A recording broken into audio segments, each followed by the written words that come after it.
Nous sommes des Black Snakes, nous sommes légion, nous ne pardonnons pas. Nous sommes vous, et il y a urgence. À l'arrivée, qu'est-ce que vous disiez en janvier? Pardon, Olivier Véran.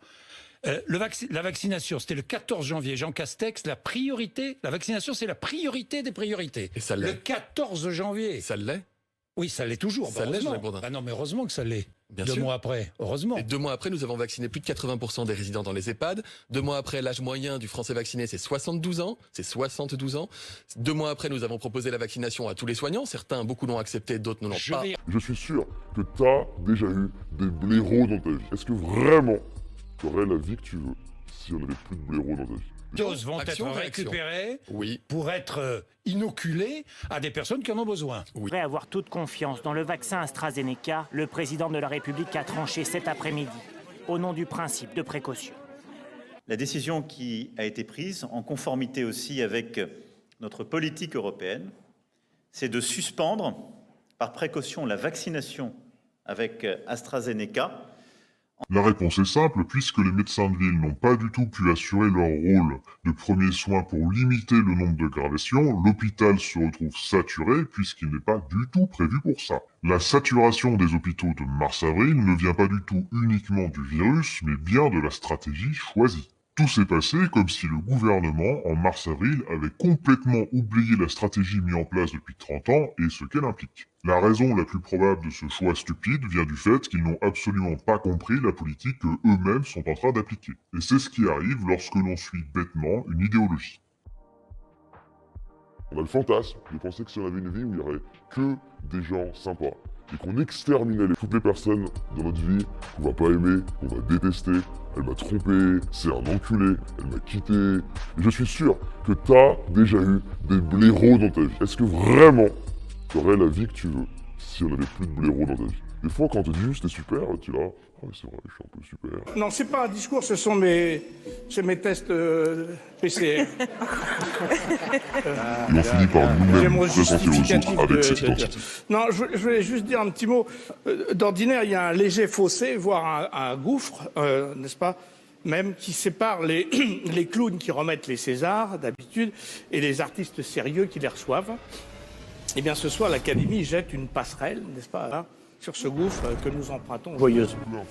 C'est beau. Je remercie. C'est beau. C'est beau. C'est joliment tourné. C'est joliment tourné. Une âme de poète. C'est vrai que tu as toujours aimé la poésie. C'est Gérard.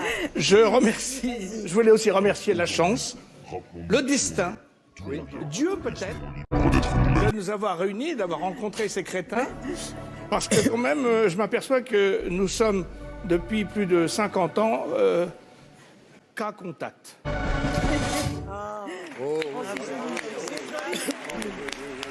Regardez, vous avez 800 000 vaccins que vous n'avez pas injectés. Oui, ils viennent d'être reçus, Jean-Jacques Bourdin.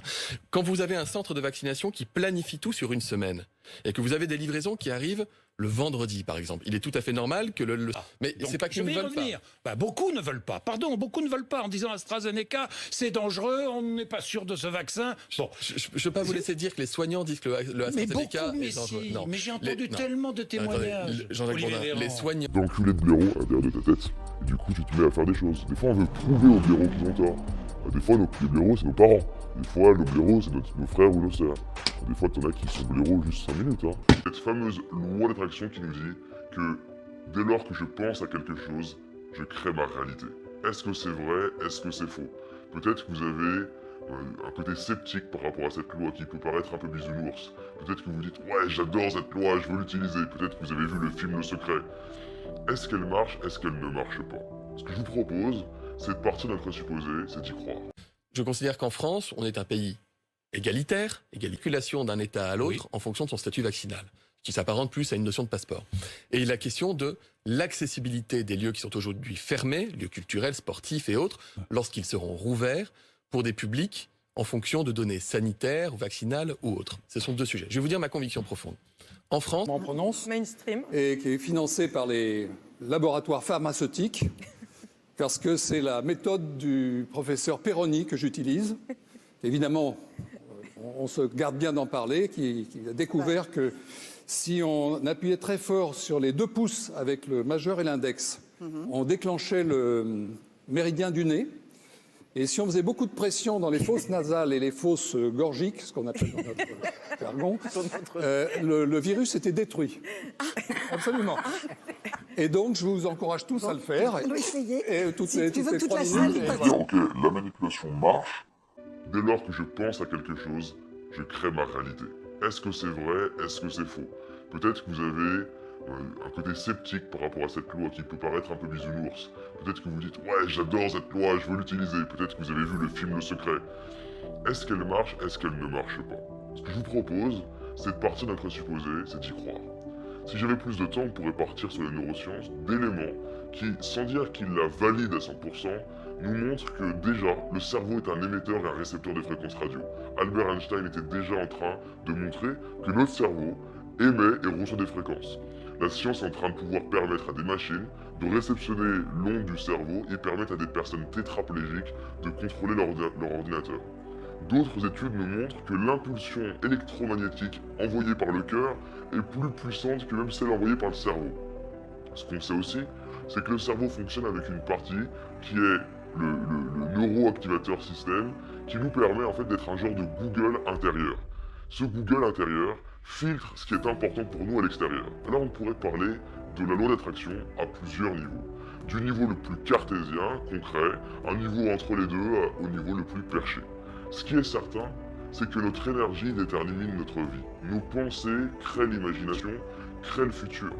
Et donc ça, sur un plan cartésien, c'est facile de voir que si je suis plus souvent connecté à mes rêves, mon énergie change. Si mon énergie change, mes actions changent. Si mon action change, mes résultats changent, ma vie change. C'est facile de démontrer aussi que si je change mes pensées, je vais pas avoir les mêmes conversations, donc pas avoir les mêmes idées, donc pas avoir les mêmes comportements, pas les mêmes résultats, et donc pas la même vie. C'est de dire, ok, la manipulation marche, les résultats changent, ma vie change. Une soignante ayant reçu une injection est décédée des suites d'une hémorragie cérébrale. À ce stade, le risque de se faire vacciner avec AstraZeneca ou d'autres vaccins est bien moindre que celui d'être contaminé par le Covid-19. On se les répète jusqu'à y croire, parce que tout ce qu'on met après je suis, on le devient. Et on finit par nous-mêmes nous présenter aux autres avec cette identité. On en veut aux autres. La vraie question c'est, qui j'ai envie d'être? Alors aujourd'hui, rappelons-nous qui on est, d'où on vient, et soyons libres d'être nous-mêmes. Mais ce n'était pas eux qui mettaient des étiquettes, mais tout simplement nous qui choisissions de les accepter.